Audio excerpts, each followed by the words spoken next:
sing as one.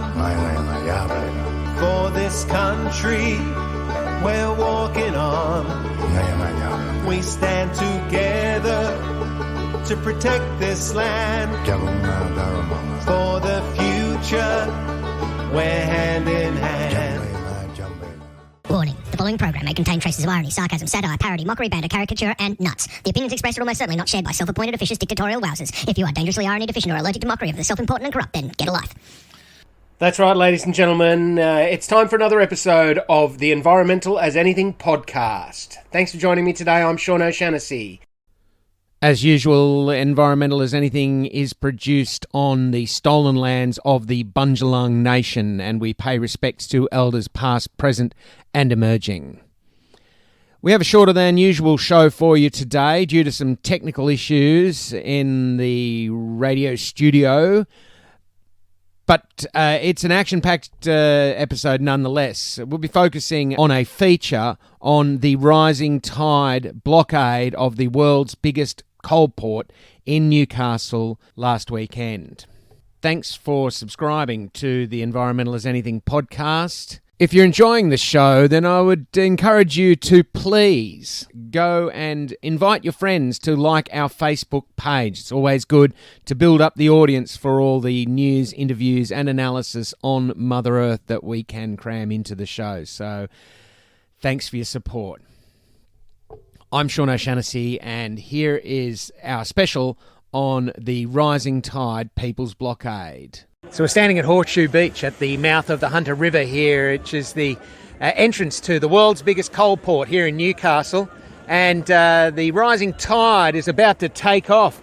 Just had some rousing speeches from a whole heap of fantastic speakers here, but we've now got the crowd of people making their way towards their vessels over there, which is there's hundreds of kayaks sitting on this beach ready to go, and there's hundreds of people ready to get into them and take them out and put them in this Coalport. The tide is rising, and the rising tide movement is making sure that we don't actually make this any worse today. We're going to stop 500,000 tonnes of coal from leaving the world's biggest coal port here in Newcastle today and tomorrow. We've got 30 hours of blockade planned, and who knows what after that.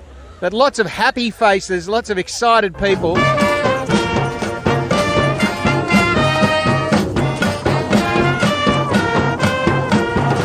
So I've just bumped into none other than Bob Brown here at the Rising Tide Blockade at the mouth of the Hunter River here in Newcastle, the world's biggest coal port. Bob, what are you doing here? Well, we're here to stop the coal exports, and Rising Tide's done a fabulous job, but there's thousands of people from all over Australia. Just met Green Senator Pocock from Adelaide right here, and the tide is rising. We are going to put an end to this, what's called a high crime by some of the top scientists in the world, of bringing coal out of the ground, burning it, heating the atmosphere and threatening life on this planet, including our own. So what do you think about this crowd? What do you think about all these people who've turned up? Well, they're all smiling, you see, because we're on the way to making the world a better place. All those grim-faced coal CEOs and the politicians who support them in the Labor and Liberal Party, they look so serious. It's because they're losing, you see, and this is the way the world is going. There's a good feeling in the air, so everybody's happy. So what do we think of Bob, people?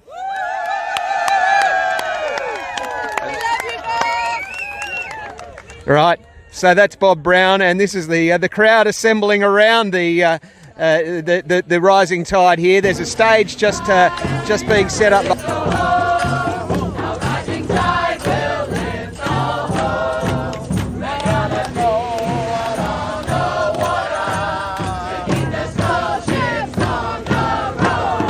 Okay, I've just bumped into Adam Bandt here at the Rising Tide. Where else would you be on a beautiful day like this? We're at the mouth of the Hunter River at the world's biggest coal port here in Newcastle. Adam, what are you hoping to see happen here today? Look, people are just fed up with gaslighting governments that say that they taken action on climate and then opening up new coal and gas mines. And this is the world's biggest coal port. We know coal and gas are the causes of the climate crisis and are driving us towards a hellish future, and yet our governments still want more. But people power's on the rise. The seas are rising, but so are we. And people are now saying, well, coal and gas are getting in the way of a safer climate, so we're going to get in the way of coal and gas. So while this is going on here in Newcastle, obviously people power ruling the day, what should be happening in Canberra right now? It's a really simple thing that governments could do, and that is listen to the people and listen to the climate science and stop opening new coal and gas mines. You don't put the fire out by pouring petrol on it. The message is crystal clear. The decisions that we make now are going to echo for generations, and now's the time to make sure that we ensure a future for all of us, and that means stopping opening new coal and gas. And that's the message we'll be taking back when we go back to Parliament next week. Good on you. The New South Wales government are clearly sort of showing some ambivalence. They're showing some two sides of two faces on this story. We've got a massive presence of New South Wales police here, but the New South Wales police minister said that they're actually going to permit this to go ahead. Do you think that there's cracks are appearing in the fossil fuel edifice? Are the governments of Australia going to actually start getting on board now?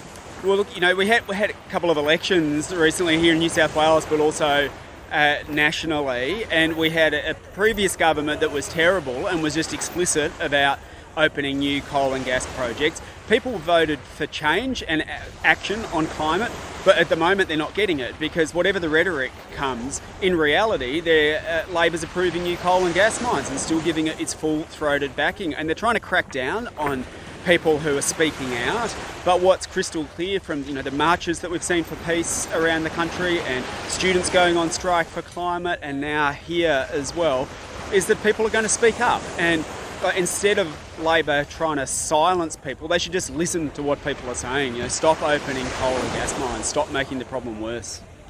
Well, thank you. Have fun today. I hope you get out there and have some fun mucking around in boats. Yeah, that's the plan.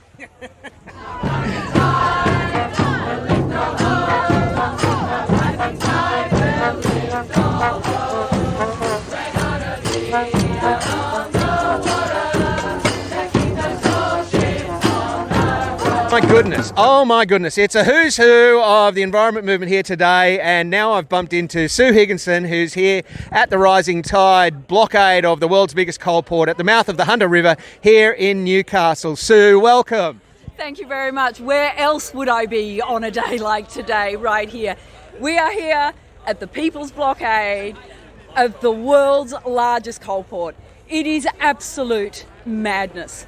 We know the planet is struggling. We know it's on fire. We know that this is the world's largest coal port, and every day, except for today, coal is leaving this port like there's no tomorrow. We are literally here in New South Wales responsible for fueling the climate crisis across the globe. The New South Wales government right now is sitting complacent, complicit, and we are fueling this crisis. And today is amazing. There are people from everywhere who have come out in the rain. They've got their wet gear on. They're going out in the water, and they are saying no to coal. Do you know there are still 14 coal projects in the pipeline on the table in New South Wales right now?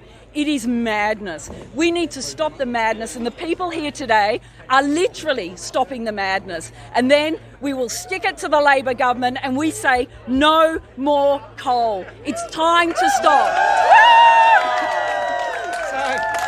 Absolutely, there's an enthusiastic crowd of people who are assembling around us. So what do you think of these people? These people are heroes. They are superstars. They are brave. They have courage. They have vision. And today they are actioning their hope like every day. Yeah. And hope is a muscle, and you exercise it, and it is the leverage for change. These people are heroes. Yay! And what do you heroes think about Sue?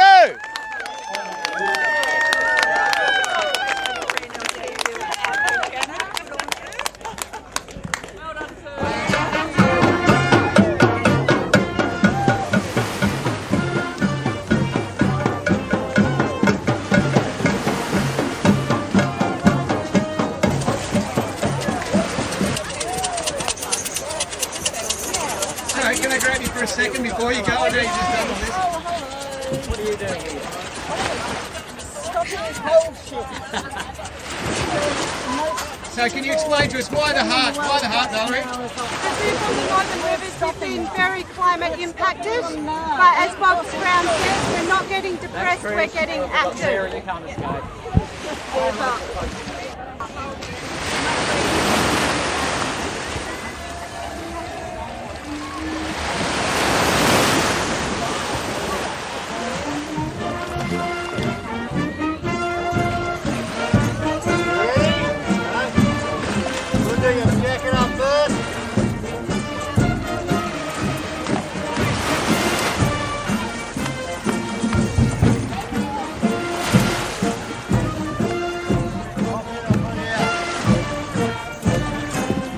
After 32 hours of effective blockade of the world's biggest coal port in Newcastle, 97-year-old Reverend Alan Stewart was arrested along with 108 others at the People's Blockade.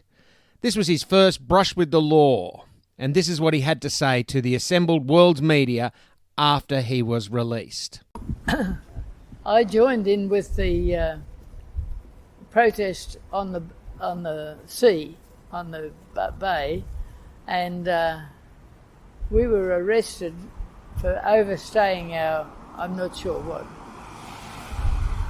But I'm happy to be, whatever happens to me doesn't matter, but what happens to the climate, because the climate is going to affect future generations, my grandchildren and great-grandchildren and so on, and as well as other people's, and I want them to have the same privileges that we had growing up. There were no problems, climate in those. I grew up in the 40s, 50s, 60s, and it was, nobody was slightest bit concerned with the climate. The climate was what was there and that. But now we realise that we can affect the climate. We can change the climate. And we're not, there are so many in this country, particularly in the coal industry, who are not concerned with what is going to be the climate for future generations. So I'm just concerned that other people should have the same privileges that I've had. Reverend Stewart's concern for the welfare of future generation was reflected by the vast range of ages that were represented in the People's Blockade. My name's Angeli Beans. I'm a 17-year-old from Adelaide and I'm a School Strike for Climate student. I got arrested yesterday because the Australian government has consistently ignored the demands of young people for action on climate change. My future is getting sold by the fossil fuel industry for profit, and I'm not going to sit idly by while that happens. It's the Australian government's failure to act that's forcing young people like myself to step up. They treat us like we're criminals, but they're the ones who are putting their greed above our lives. We know that the climate crisis is here and now, and if there's any hope of mitigating the consequences and saving people's lives, we have to stop new fossil fuel projects, and that includes new coal. Students across this country have been protesting on the streets for years, and we've not been listened to. So it's time for us now to step up and start taking more drastic action to ensure that our voices are heard and that our future is secured on this planet.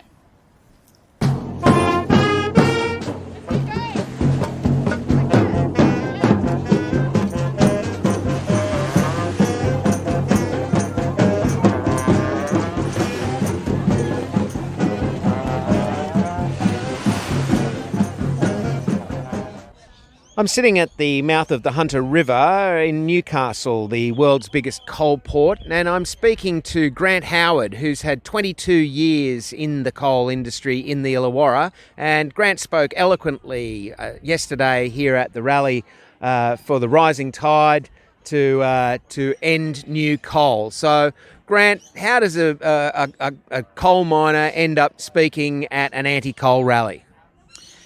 Look, it's been an interesting journey, but look, I grew up in the Illawarra, and as a kid, surfing on those beaches and riding out to the rainforest on the Illawarra escarpment, that was a massive part of my life, and so that's my background. That sort of underpins who I am. And then sort of around about 1981, I left school, and I had, the message for me was you had to get a job. And that's what I did. I ended up getting a job at Appin Colliery, which is where I started my career at Appin Colliery in 1981, 43 years ago. A lot of blokes in the Illawarra, that's what they did. They got out of school and into the collieries. They're a pretty straight shooting bunch. What do your coal mining mates think about what you're saying about coal now? Look, it's an interesting question. It's been a journey for me. And initially, 5 years when I become sensitive to and aware of the need for change, a lot of guys sort of piled on. My opinion, if ever I spoke, or become aware of my thoughts, they sort of were pretty reactive, and they were pretty reactive. It was a bit harsh, but look, the good news is that more miners these days are now aware of the broader need for change. I think we're all aware. We all see the impacts of climate change around us. The 1920 fires, the rain, the intensity of rain, which is gouging out our rivers and creeks. I think everyone's becoming aware of the impacts of burning fossil fuel. So, what do you think the solution is then? Balancing the interests of the whole world and the climate and the ecologies that are threatened by the climate emergency, and those miners that have honestly gone in and spent their life doing that hard and dangerous and dirty work. Yeah, and that's what I like to speak to. I'm a coal miner. I've been in the industry 43 years. I absolutely understand my obligations to mine workers, and looking for a practical solution to all of this. So at the end of the day, part of that solution is no new fossil fuel projects. It's a bit of a nuanced message, because it gets drowned out in this idea that we want to shut an industry down overnight. And that's what I want to try and communicate. It's not about shutting down an industry. It's about a transition, and that part of that is no new fossil fuel projects. So coal mines, projects that are already open or on foot. Look, a coal mine has a life of 30 years. And so I believe that there's plenty of projects already open on foot to support coal miners. I've only ever been a coal miner. It's the only thing I know what to do, understand their anxiety, but I'm confident there's projects already open that will support those families, those people into the future in this transition. Yeah, I've heard it said that the biggest threat to New South Wales coal miners' jobs is the new coal mines opening in Queensland. The Adani mine, for instance, is more competition for them than the renewable energy sector almost. Yeah, and that's sort of an interesting thing. And back in the 1990s, look, the industry was on its knees then. This hasn't happened before. Coal miners have been through this before, and it's true. Look, a lot of coal miners packed up and moved to Queensland. I was lucky enough to stay in the industry in the Illawarra till 2002, and then I moved to Queensland myself.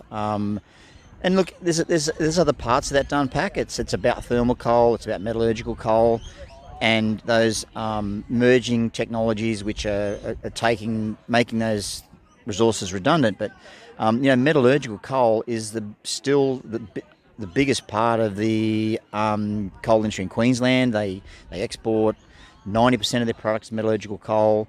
They export 200 million tonnes a year. So coal miners have some degree of dexterity. They're adaptable people. So look, I think there's opportunity for them in this transition.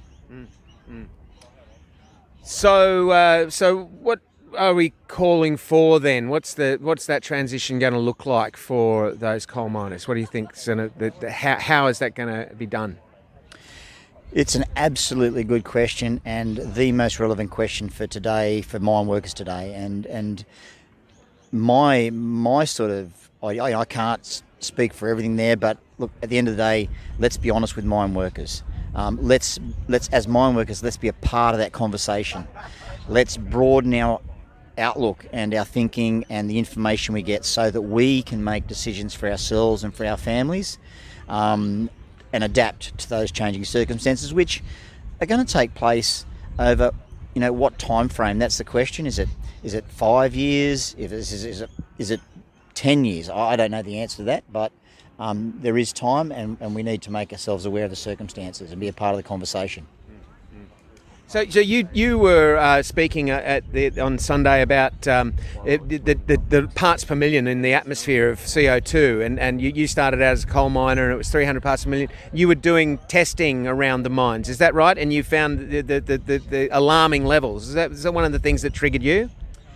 Not quite that, but look, it was part of my job that I had every day, continuously more or less. I had to be aware of the gas levels of different gases in the mine, which included CO2 and methane.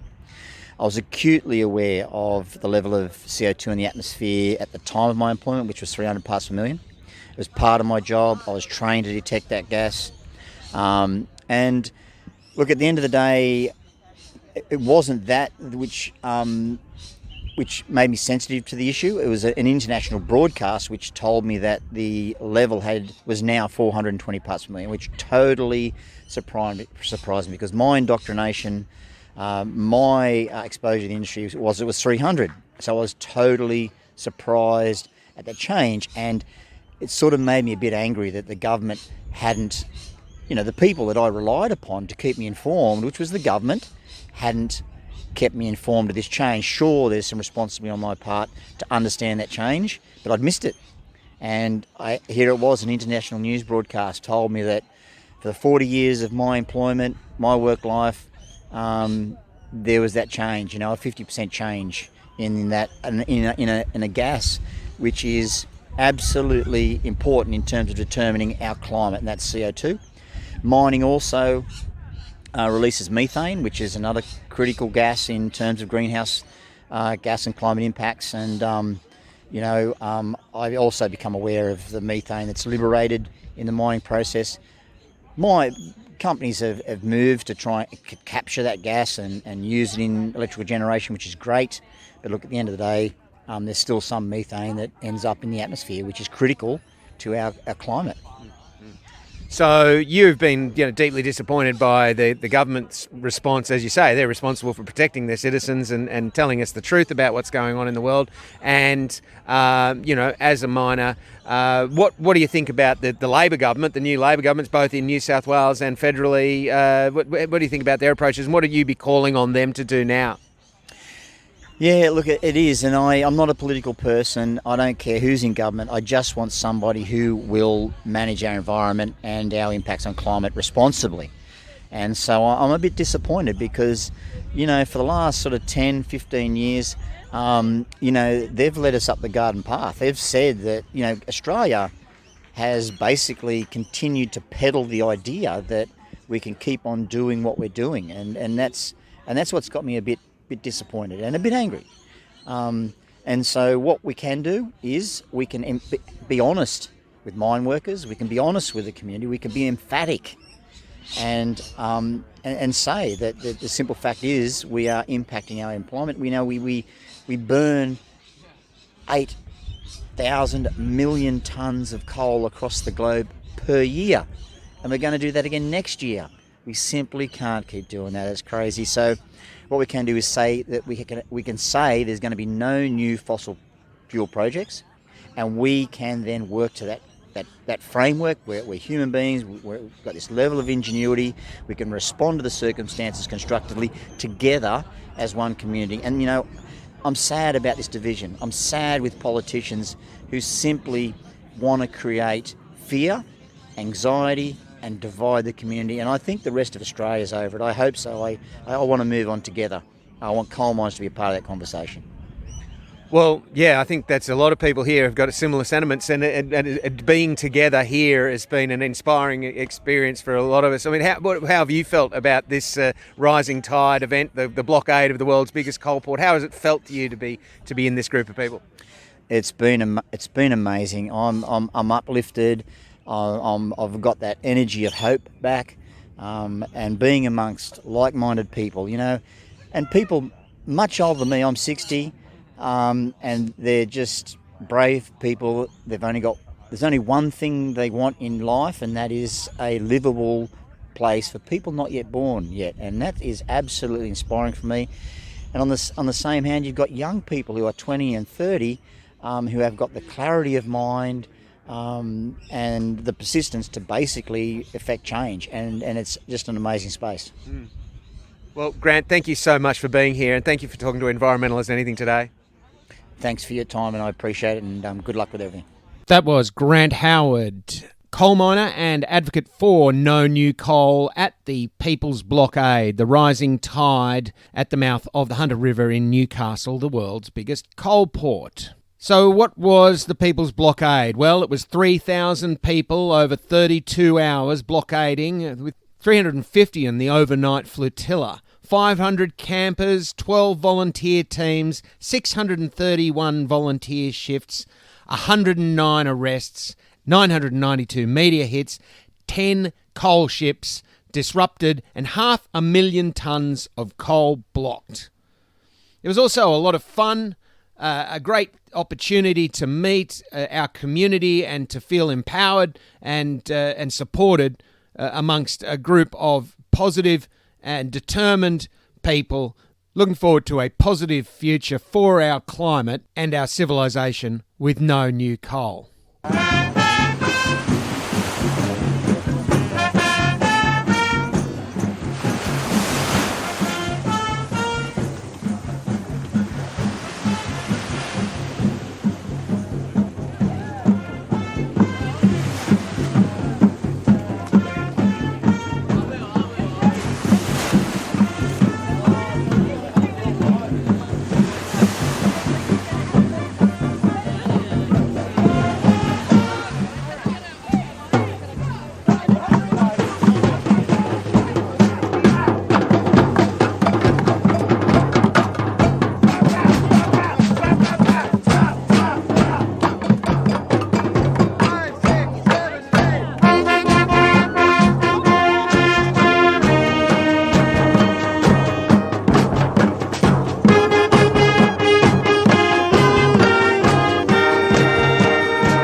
Thank you for tuning in to another episode of the Environmental as Anything podcast. I'll be bringing them to you as regularly as I can. If you'd like to tune into more of this kind of material, there's plenty of episodes available. You can subscribe to our podcast, and while you're there, you might as well rate it and help spread the word by sharing it on social media if you can.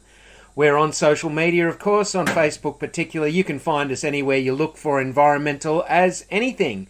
And if you're really keen to see the show carry on, please do go and support us on Patreon. Again, you can find us by just searching Environmental as Anything Patreon. Thank you for your support. Be gentle with yourselves, be kind to each other, and remember, we are all in this together.